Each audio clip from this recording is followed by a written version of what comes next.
귀한 저녁 시간 또 함께 뵙게 되고 또 말씀 나누게 되어서 참 감사하고 또 반갑습니다. 이 시간 말씀의 교제 가운데 하나님께서 우리 모두에게 귀한 은혜와 깨달음 주시기를 간절히 소망합니다. 이 땅에 오신 우리 주님께서 선포하신 복음의 메시지를 주목해 보면 그 중심에는 분명히 하나님 나라, 그리고 그 나라에 대한 즉각적인 반응에 대한 촉구가 담겨 있음을 볼 수 있습니다. 그분의 공식적인 사역을 시작하시던 때에 선포하신 복음의 메시지가 마가복음 1장 14절과 15절에 잘 드러나 있습니다. 요한이 잡힌 후 예수께서 갈릴리에 오셔서 하나님의 복음을 전파하여 이르시되 때가 찼고 하나님의 나라가 가까이 왔으니 회개하고 복음을 믿으라 하시더라. 예수님께서는 분명히 그분의 사역을 시작하시면서 그 무엇보다 하나님 나라가 가까이 왔다는 사실을 선포하는 것에 집중하셨습니다. 하나님의 때, 하나님의 통치가 이 땅에 임하였다는 것입니다. 그러니까 하나님의 나라가 오는 것이야말로 참된 복음이며 기쁨의 소식이라고 선언하셨던 것입니다. 저는 늘 이 말씀을 근거하여 성도 여러분에게 이와 같이 힘있게 말하는 것 참 좋아합니다. 성도 여러분, 우리 하나님의 나라는 그저 죽어서 가는 나라 아니고 오는 나라입니다. 분명히 임하였습니다. 우리가 그 나라 백성이고 자녀입니다. 그러니 우리 주님 말씀 근거하자면 그 나라가 임한 것, 그래서 우리가 그 나라의 자녀된 것이 우리에게 가장 큰 복음이며 기쁨입니다. 우리 주님께서는 선포하신 것 같이 실제로 이 땅에서 사역하시는 가운데 하나님 나라의 오심, 곧 임함이 무엇인지를 구체적으로 보여주시고 또 가르쳐 주셨습니다. 우리가 복음서 알듯이 귀신이 떠나가고 병에서 고침받고 한 사람 한 사람에게 구원을 선포하셨으며 또 산상수훈과 여러 가지 교훈들을 통해서 하나님 나라 백성들은 어떤 가치를 바라보며 살아가야 하는지를 가르쳐 주셨습니다. 그런데 또 한 가지, 그 앞서 우리가 보았던 것처럼 선포된 복음의 메시지 속에서 언급된 한 가지가 있는데 무엇인가 하면 바로 즉각적인 반응에 대한 촉구입니다. 그러니까 나라가 임하였다는 사실만을 선포하는 것으로 그치지 않으시고 분명히 너희가 회개하고 복음을 믿어야 한다라고까지 말씀하신 것입니다. 그러니까 즉각적인 반응을 촉구하시는 것은 분명히 하나님 나라의 도래가 지금 그 선포를 듣는 그들에게 직면한 문제라는 긴박감을 주는 분명한 메시지가 되는 것도 틀림없겠지만, 또한 복음이란 분명히 그와 같은 반응이 요구되는 것이며 반응하는 자들을 통해 이 땅에서 복음이 참되다는 것이 드러나게 된다는 것을 의미하기도 하는 것입니다. 그러니까 메시지를 듣되 반응하지 않는 자와 또 반응하는 자로 분명히 나뉘게 될 것임을 염두에 두고 또 반응하는 자들을 향하여 선포하시는 것이겠죠. 실제로 예수님께서 그분의 사역 가운데 늘 주님을 따르는 무리와 또 주님을 따르지 않는 자들을 구분하셨습니다. 그리고 그분은 주님 이후로 교회가 세워지고 또 우리가 살아가는 지금의 시대에 이르기까지 마찬가지입니다. 복음에 반응하는 자들이 모이는 공동체인 교회에 바로 우리가 부름 받았지 않습니까?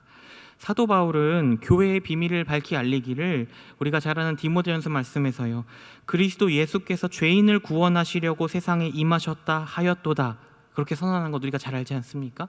그 선언하고서요, 그게 바로 교회의 비밀인데 그 뒤에 덧붙이는 말이 무엇이냐면 내가 죄인 중에 괴수다, 그렇습니다. 자신을 그 죄인들 중에 가장 먼저 된 죄인이라 고백하기를 주저하지 않습니다. 왜냐하면 주님의 복음이 그에게 주는 은혜가 너무 컸기 때문에요. 사랑하는 성도 여러분, 오늘의 시대 가운데 우리는 복음에 어떻게 반응하며 살아가고 있습니까? 우리를 위한 복음 그 자체가 되셔서요, 이 땅에 오신 우리 주님을 믿는 믿음이 과연 우리 삶에서는 어떤 반응으로 드러나고 있는가 한번 생각해 보기를 원합니다. 오늘의 말씀은 우리에게 이 반응함에 대하여 강조하며 또 돌아보게 하는 말씀입니다. 오늘 말씀이 등장하는 이 누가복음 7장에서 특별히 우리가 함께 읽은 본문 이전에 우리 주님께서는 하나님 나라에 대해 다시 한번 중요한 말씀들을 가르쳐 주셨습니다. 그 이야기가 시작된 것은 세례 요한이 예수님께 던진 질문 때문이기도 했고 거기에 대한 답변이기도 했지만 여러 가지 말씀 중에 결국 중요한 핵심은 7장 28절 한 절을 통해 발견할 수 있을 것입니다. 내가 너희에게 말하노니 여자가 낳은 자 중에 요한보다 큰 자가 없도다. 그러나 하나님의 나라에서는 극히 작은 자라도 그보다 크니라 하시니. 간단하게 말하자면 주님께서 그분의 사역을 시작하시며 앞서 우리가 보았던 것처럼 하나님 나라가 가까이 왔다 그렇게 선언하신 것처럼 새로운 시대가 도래했다는 것입니다. 세례 요한은 주님이 오시기까지의 길을 예비하는 사람이었고, 주님이 오시기 이전 세대까지 가장 큰 사람, 위대한 선지자임을 우리가 압니다. 그런데 주님의 오심으로 임하게 된 하나님 나라의 시대에는 놀라운 역전이 일어난다는 것입니다.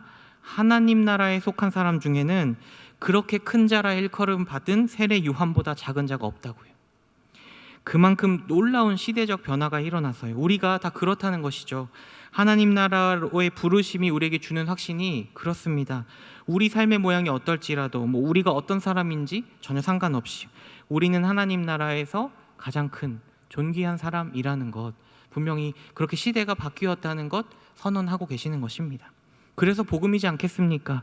그렇게 은혜로 다스리시는 하나님의 나라가 임하였고 그분의 백성을 부르셔서요 은혜의 자녀 삼아 주신 것입니다. 그래서 우리 주님께서는 우리가 보았던 것처럼 그 나라가 임하는 것이, 그 나라 가까이 왔다는 것이야말로 하나님의 사람들에게 참된 복음이라 선언하신 것입니다. 그리고 실제로 예수님 사역 당시에 그 선언 앞에 하나님의 사람들이 반응하였습니다. 그 복음의 말씀들을 통해서요 놀라운 은혜 경험하는 것들을 우리가 보았습니다. 그런데 하지만 놀랍게도 그 은혜의 선포를 전혀 알지 못하고 또 반응하지 못하는 세대도 분명히 존재합니다. 주님께서 오늘 말씀을 통해서 바로 그 세대를 빗대어 설명해 주시고 계시는 것입니다. 먼저 31절의 말씀입니다. 또 이르시되 이 세대의 사람을 무엇으로 비유할까? 무엇과 같은가? 누가복음의 용례만 보아도 이 말씀의 이 세대라고 불리는 대상은 주로 믿음이 없고 패역한 혹은 악한 존재들을 지칭하곤 했습니다. 오늘 본문의 경우는 바로 앞구절인 30절 참고하고 또 오늘 본문 내용 고려하면 요한의 세례를 받지 않고 예수님께도 응답하지 않으므로 그들을 향한 하나님의 뜻을 저버린 바리새인 그리고 율법교사의 무리들을 언급하시는 것으로 보아도 좋을 것 같습니다. 예수님께서는 그들을 32절의 말씀으로 비유하십니다. 32절입니다.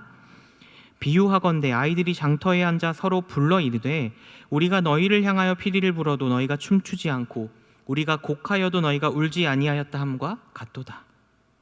아마도 예수님께서는 당시 장터에 앉아서 놀이를 하던 아이들을 생각하시며, 사실 비유라는 것이요 그 시대상의 그 당시 배경을 가지고는 충분히 알 법한 이야기들로 빗대어 설명해 주시는 것인데 그 아이들의 모습에 지금 빗대서 설명하시는 것입니다.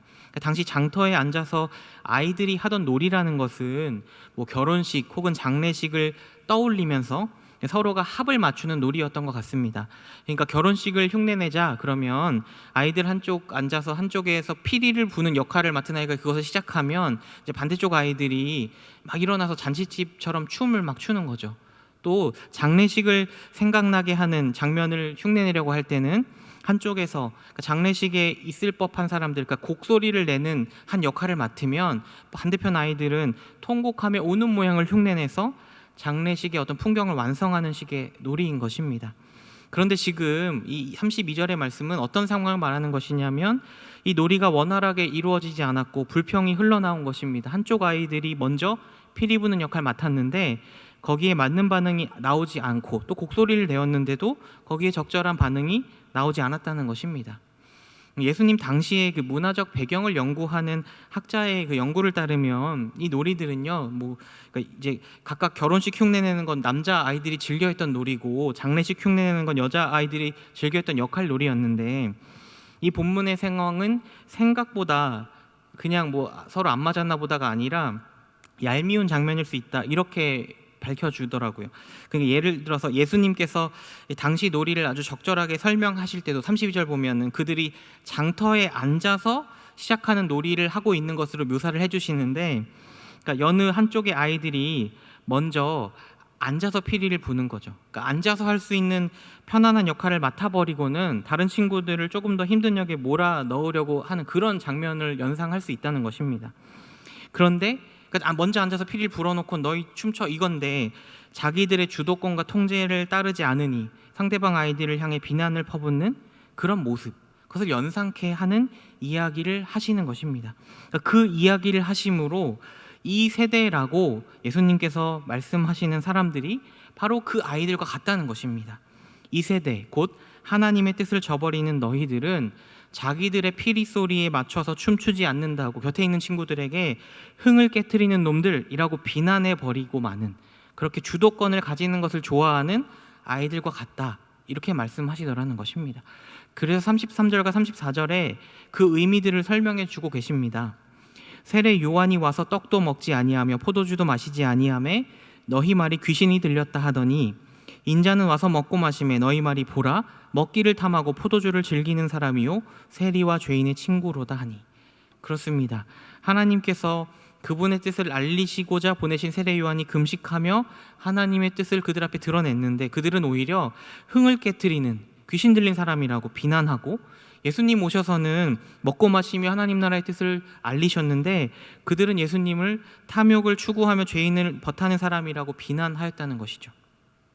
특별히 세례 요한은 주님의 길을 예비하며 하나님 나라를 전하는 메신저였고, 이제 예수님은 온전히 하나님 나라를 드러내신 사역을 감당하셨기에 두 사람의 사역의 성격이 차이가 있는 거죠. 그것을 예수님 분명히 언급하시는 거죠. 근데 그러니까 요한은 먹지도 않고 마시지도 아니하였는데 나는 먹고 마셨다, 이렇게 말씀하시는 것입니다.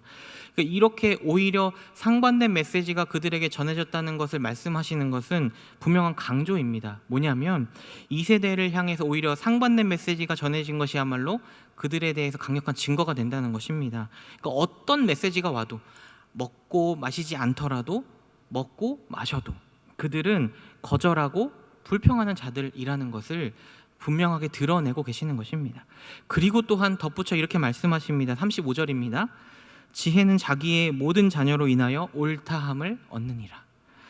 그러니까요, 하늘의 지혜에 옳게 반응하는 자녀들로 인하여 지혜가 옳다함 얻게 된다 말씀하십니다. 그렇게 주님께서는 이 세대와 지혜의 자녀를 대조하고 계십니다. 우리 주님께서 오심은 새 시대를 여시기 위함이었습니다. 하나님께서 그분의 나라에 속한 자녀들을 부르시기 위해 우리 주님 보내셨고, 우리 주님의 십자가를 통해 그들이 하나님 나라로 다가올 유일한 길 허락하셨습니다. 그래서 이 땅에서 그분의 길을 가시며 예수님께서는 하나님 나라 가르치시고 선포하셨습니다.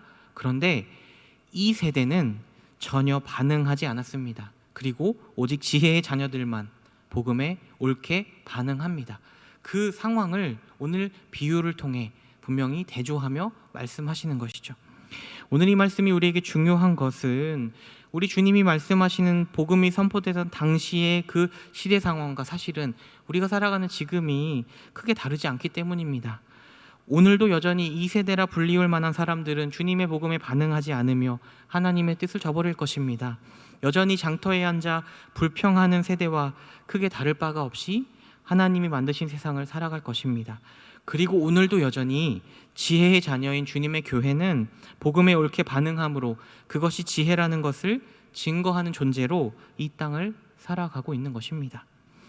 사랑하는 성도 여러분, 그러니 오늘 우리가 이 말씀 앞에 서서요 깊이 고민해야 할 질문들이 있습니다. 우리는 과연 오늘 어느 편에 서 있습니까? 우리는 과연 우리가 살아가는 이 시대를 어떻게 바라보고 있습니까? 혹시 우리도 투덜대기만 하는 아이들과 같은 마음으로 우리의 삶과 또 우리의 시대를 이해하고 있지 않습니까? 우리 삶의 진정한 기쁨의 이유와 근원을 우리는 무엇에 두고 있습니까? 사랑하는 성도 여러분, 우리는 복음을 그저 아는 세대가 아닙니다. 복음에 동의하는 정도로 사는 세대도 아닙니다. 복음을 가슴속에 품고 있는데 그냥 품어놓고 귀한 보물처럼 여겨서 꺼내어보지 않는 세대도 아닙니다. 바로 우리가 받은 복음에 옳게 반응하여서 우리가 얼마나 고귀한 천국 시민인지를 알고, 그러니까 그 신분을 우리의 그냥 지적 이해 영역에 두는 것 아니고요, 우리 삶의 방식에도 변화를 주어야 하는 사람들입니다. 주님, 세상이 왜 바뀌지 않는 것입니까? 그렇게 외치는 사람 아니고요, 나의 존재가 바뀌게 되었다는 사실에 옳게 반응하며 믿음으로 사는 존재입니다. 우리는 과연 오늘 우리의 삶과 또 시대를 어떻게 바라보며 살아가고 있습니까? 그런 점에서요, 복음이 선포되었던 당시로 좀 돌아가 보기를 원합니다. 우리 주님께서 35절에서 지혜의 자녀들을 언급하실 때 아마도 주님은 분명히 앞서 이 세대로 하나님의 뜻을 저버린 사람들과 대조적인 반응을 보였던 어떤 사람들의 모습을 염두에 두셨을 것입니다. 29절의 말씀입니다. 모든 백성과 세리들은 이미 요한의 세례를 받은지라 이 말씀을 듣고 하나님을 의롭다 하되, 하나님을 의롭다 하였다는 표현은 35절 우리가 보았던 것처럼 지혜가 자녀들로 인하여 옳다함을 얻는다는 그 표현과 깊은 연관을 가지는 것입니다. 그러니까 그들이 지금 29절에 등장하는 그들이 지혜의 자녀와 같은 반응을 보이고 있다는 것이죠. 분명히 특별히 모든 백성 그리고 세리라 하였는데 세리들을 주목해 보면요, 그들도 요한의 메시지에 반응하며 회개의 세례를 받았다라고 말씀이 증언합니다. 무엇이 과연 그들을 회개하게 한 것일까요? 세리들이 어떤 사람들입니까? 민족적인 정체성까지 스스로 포기하며 이익을 추구했던 사람들이라는 것 우리 잘 알고 있습니다. 그런데 그들이요, 자신의 민족적 정체성까지 포기하며 추구했던 그 재물을 추구하던 삶을 포기하는 변화가 일어났다는 것입니다. 누가복음 3장 보면 당시의 장면을 우리에게 잘 보여주고 있습니다. 7절부터 9절을 보면 먼저 세례 요한의 선포가 등장하는데요. 요한이 세례받으러 나아오는 무리에게 이르되 독사의 자식들아, 누가 너희에게 일러 장차 올 진노를 피하라 하더냐? 그러므로 회개에 합당한 열매를 맺고 속으로 아브라함이 우리 조상이라 말하지 말라.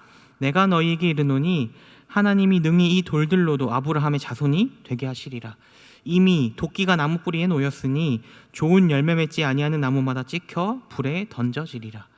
굉장히 강력한 메시지인데 놀랍게도 세리들이 그 메시지에 반응합니다. 12절과 13절입니다. 세리들도 세례를 받고자 하여 와서 이르되 선생이여, 우리는 무엇을 하리이까 하매 이르되 부과된 것 외에는 거두지 말라 하고. 주님 앞서서요, 하나님 나라를 선포하는 요한의 메시지에 그들이 반응하고요, 그래서 우리가 무엇을 해야 하냐 묻고 있습니다. 그뿐 아닙니다. 이후로 주님의 말씀에 반응하여서 죄인과 세리들이 주님과 더불어 식사교제 나누는 장면을 우리가 복음서에서 보게 되지 않습니까? 그런 일들이 어떻게 가능했을까요? 그들 안에 분명히 변화가 일어난 것입니다. 새 시대가 왔다는, 그러니까 세례 요한보다 작은 자가 없을 하나님의 나라가 임하였다는 주님의 말씀에 반응한 것입니다. 세상의 비아냥거림, 손가락질이 그들을 향하지만 분명히 그들의 행실을 아심에도 용서하시는 아버지의 은혜에 대한 반응이 더 컸어요. 주님과의 식탁의 교제 가운데 경험하고 확신하는 것입니다. 그래서 그 은혜 앞에 놀라운 반응을 보인 한 여인의 모습이 참 신기하게도 오늘 그 지혜의 자녀에 대한 선언 이후로 등장합니다. 마치 그 한 모습을 보여주려는 것처럼요. 죄인인 여인의 주님을 향한 섬김의 모습 우리가 알고 있는데요, 그녀의 모습을 본문을 보면 37절과 38절이 이렇게 묘사합니다. 그 동네에 죄를 지은 한 여자가 있어 예수께서 바리새인의 집에 앉아 계심을 알고 향유 담은 옥합을 가지고 와서 예수의 뒤로 그 발 곁에 서서 울며 눈물로 그 발을 적시고 자기 머리털로 닦고 그 발에 입 맞추고 향유를 부으니. 제가 예전에 이 여인의 그 죄인의 사랑이란 제목으로 말씀을 함께 나누었던 때가 있었는데, 그때 제가 이 38절의 말씀이 얼마나 고조되어가는 감정을 표현하였는지를 그 의미를 살려서 번역한 적이 있는데요, 제가 그때 그 번역했던 거 그대로 인용해 오겠습니다. 제가 천천히 읽겠습니다. 그녀는 예수님의 뒤 그분의 발 곁에 섰고 울음이 터져버렸다. 그녀의 눈물이 예수님의 발에 비처럼 부어지기 시작했다. 그리고 그녀의 머리카락으로 그 발을 닦아내었으며 계속해서 예수님의 발에 입을 맞추고 기름을 부었다. 그분의 발치에 서자마자 터져버린 울음, 그리고 비처럼 흘러내린 눈물, 그리고 그분의 발에 입 맞추는 겸손한 존경의 표현. 무엇 때문이겠습니까? 그녀가 무엇 때문에 주님의 발치에 서서 그런 반응 보인 것일까요? 주님께서요, 그녀에게 이렇게 말씀하셨습니다. 48절인데요. 이에 여자에게 이르시되 내 죄사함을 받았느니라 하시니. 오늘 그렇게 함으로 받았다는 것 아니라요, 이미 받았다는 말입니다. 죄사함 받은 것에 대한 은혜, 그 용서받음의 감격이 그녀를 사로잡아 그녀가 반응하였다는 것을 주님이 분명 아셨습니다. 사랑하는 성도 여러분, 우리의 오늘은 과연 어떻습니까? 복음에 반응하며 살아가고 있습니까? 과연 복음을 가진 우리가 우리의 시대 속에서 반응하며 살아간다는 것은 어떤 의미일까요? 딱 한 가지, 오늘 말씀에 좀 근거하여서 우리가 우리 안에 품기를 원하는 것은 무엇보다 우리가 살아가는 삶의 정황 속에서요, 복음 불평하고 시대를 불평하는 세대와는 구별된 지혜와 안목을 우리가 가지고 살아가기를 원하는 것입니다. 왜냐하면 우리는 복음을 받은 사람들이고 그 복음을 통해 우리가 새 시대로 부름받은 사람들이라는 것을 믿고 있는 사람들이기 때문입니다. 우리는 이 세대에 속한 그 어느 누구보다, 그리고 주님의 길을 예비한 세례 요한보다도 더 하나님 나라에서 존귀한 자로 부름받은 사람들입니다. 우리에게는 하나님 나라, 천국에 대한 소망이 있습니다. 우리 주님의 십자가가 길이 되어 우리에게 허락한 은혜가 다 거기에 있습니다. 그러니까 우리는 이 세대와 함께 동일한 세상을 살아가되, 우리가 살아가는 이 세상을 향해서요 똑같이 불평하는 사람이 되기보다 우리가 받은 복음이 가르쳐주는 진정한 은혜에 주목할 수 있는 믿음의 안목으로 살아가야 한다는 것입니다. 사랑하는 성도 여러분, 우리가 참 어렵고 힘든 때에 살아가고 있습니다. 코로나 전염병이요, 이제는 아마 우리 세대뿐 아니라 이웃 세대와도 불편한 이웃처럼 함께 해야 할지 모르는 때가 된 것 같습니다.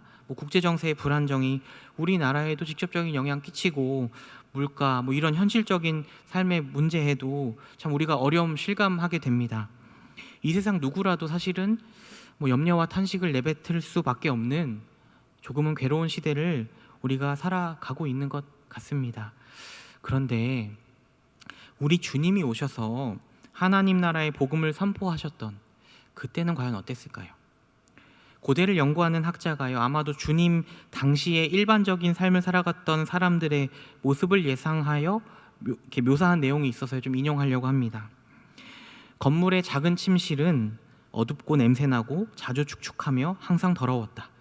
땀과 소변과 대변 냄새와 썩는 냄새는 모든 곳으로 스며들었다. 거리 바깥은 약간 더 나았다. 진흙과 열린 하수구, 걸음과 혼잡한 대중들, 사실상 인간의 시체, 성인만이 아니라 유아들까지 그 시체가 거리로 버려져서 유기되었다. 당시 살아가던 사람들의 어떤 생활 모습을 이렇게 예상해 보는 거죠. 또 다른 학자는 당시 예루살렘 지역에 빈자가, 가난한 사람이 참 많아서요, 구호금으로, 그러니까 누가 이렇게 도와주는 것에 전적으로 의존하는 주민들이 참 많았다는 것을 밝히면서요, 당시 모습을 이렇게 묘사합니다. 실제로 예루살렘은 예수 시대에 이미 걸식의 중심지였다. 이미 그 당시에 걸식자들을 구호했던 구호품 모금 행위는 예루살렘에서 특별히 칭찬할 만한 일로 여겨졌다. 이미 그 당시에 사람들이 장님이나 귀머거리나 중풍병자나 안진뱅이나 절름발이를 가장한 사람들을 비난했던 것은 결코 놀라운 일이 아니다.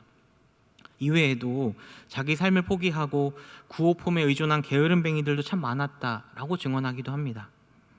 제가 그 당시 상황을 소개하는 것은요, 당시가 지금보다 어려웠다 이런 말 하려는 것이 아닙니다. 어느 시대에나 삶의 어려움이 존재합니다. 그 당시 복음을 들으러 나오는 사람들 대부분이요, 앞서 인용한 것처럼 열악한 환경에 노출되었던 사람들입니다. 삶의 터전에 죽음의 흔적도 있고 굉장히 위생적이지 않은 불결함이 있고 빌어먹는 것을 의존할 수밖에 없는 삶의 형태로 살아가던 사람들이 참 많았던 그때. 그런데 그때를 살아가던 그들에게 하나님 나라가요, 분명히 소망이 되었습니다. 사랑하는 성도 여러분, 오늘 우리는 그 한 소망이, 그 하나님 나라가 위로가 되고 능력이 되어서 우리가 그 소망을 향해 반응하며 살아가고 있습니까? 우리와 이 세대가 똑같은 세상 살아갑니다. 제가 거듭 말씀드리지만, 그래서 세상을 바라보기에는 이 세대가 그러는 것처럼 상황을 비관할 수밖에 없는 수많은 이유와 현실에 대한 진단을 근거 삼아서 우리도 참 절망하는 것이 마땅하다고 말할 수도 있을 그 순간이지만, 우리가 가진 복음이 주는 위로와 소망 때문에 그 소망에 우리의 모든 믿음을 두고 살아가는 것 아니겠습니까? 그들에게, 이 세대에게 없는 소망이 우리에게 있습니다. 바울 사도는 데살로니가 교회에 보내는 편지에서요, 예수 그리스도를 향한 소망이 성도를 인내하게 한다는 사실을 주목하게 합니다. 믿음의 역사, 사랑의 수고, 소망의 인내, 우리가 잘 알지 않습니까? 우리가 그 소망으로 인내할 수 있는 사람들입니다. 베드로 사도의 편지를 보면 복음을 통해서 성도로 부름 받았지만 여전히 노예로 살아가던 그리스도인들의 삶을 돌아보면서 그들에게 복음을 가진 자들로 살아가야 할 모습에 대해 권면하는 내용들이 있습니다. 베드로전서 2장 18절부터 20절까지의 말씀입니다. 사환들아, 범사에 두려워함으로 주인들에게 순종하되 선하고 관용하는 자들에게만 아니라 또한 까다로운 자들에게도 그리하라. 부당하게 고난을 받아도 하나님을 생각함으로 슬픔을 참으면 이는 아름다우나 죄가 있어 매를 맞고 참으면 무슨 칭찬이 있으리요. 그러나 선을 행함으로 고난을 받고 참으면 이는 하나님 앞에 아름다우니라.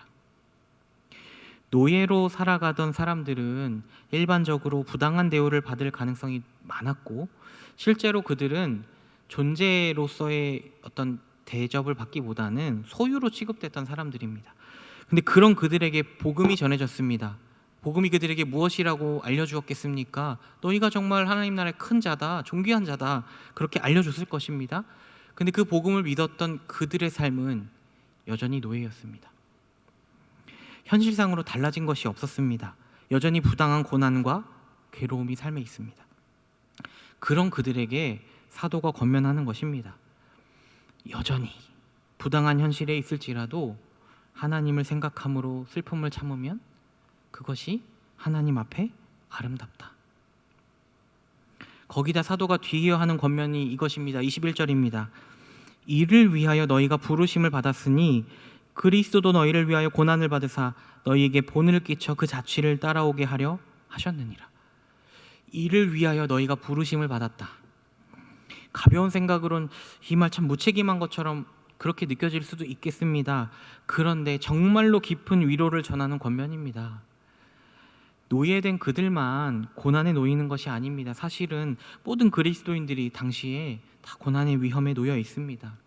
하지만 그들 앞서 그들을 위하여 고난을 받으신 이가 있습니다. 그 고난으로 우리가 하늘 아버지의 자녀되게 하신 주님의 고난이 언제나 우리 앞서 있습니다. 우리는 고난의 걸음치나 그 놀라운 은혜의 자리로 나아가게 될 것입니다. 그렇게 그들을 위로하는 것입니다. 사도가. 사랑하는 성도 여러분, 우리에게는 세상이 결코 알 수 없는 사랑과 세상이 절대로 누릴 수 없은 영광의 날에 대한 소망이 있습니다. 우리는 바로 그 복음에 감격함으로 또 감사함으로 반응하며 우리의 오늘을 살아가는 것입니다.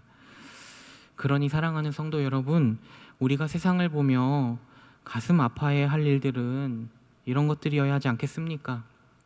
물론 세상 형편이 나아지지 않는 것도 우리의 안타까이 여기며 걱정하는 대상이 될 수도 있겠습니다. 또 우리의 형편이 나아지지 않는 것도 주님의 도움 구할 필요가 될 수 있겠습니다만, 주님의 이름이 나로 인해 그리고 우리로 인해, 그러니까 그리스도인이라 말하는 누군가로 인해 훼손되는 현실들에 우리가 정말 가슴 아파해야 하지 않겠습니까? 우리가 받은 복음은 그게 아닌데, 큰 은혜를 베푸신 주님을 정말로 사랑해야 하는 것이 마땅한데 그러지 못하는 우리의 모습에, 그렇게 주님을 사랑하는 것이 아니라 세상을 사랑하는, 그렇게 살아가는, 그냥 살아가는 일에 익숙해져 버리는 우리의 모습에 통곡해야 하지 않겠습니까? 세상을 향해 불평하며 손해를 보는 것을 부당하게 여기며 분을 품고 악을 내는 우리 모습에 안타까운 모습을 가져야 하지 않겠습니까? 세상을 너무나 사랑하셔서 죄인과 세리들과 더불어 교제하신 주님의 마음과 달리 세상을 사랑하지 못하는 우리의 모습에 슬퍼해야 하지 않겠습니까?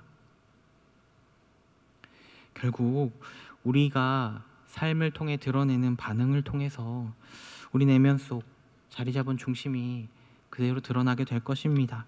오늘도 하나님 앞에 서 있는 우리가 과연 무엇을 위해 또 무엇을 향해 반응하며 살아가고 있는가? 오늘 우리의 모습을 주님의 이 세대를 향한 외침 앞에 서서 돌아보기를 원합니다.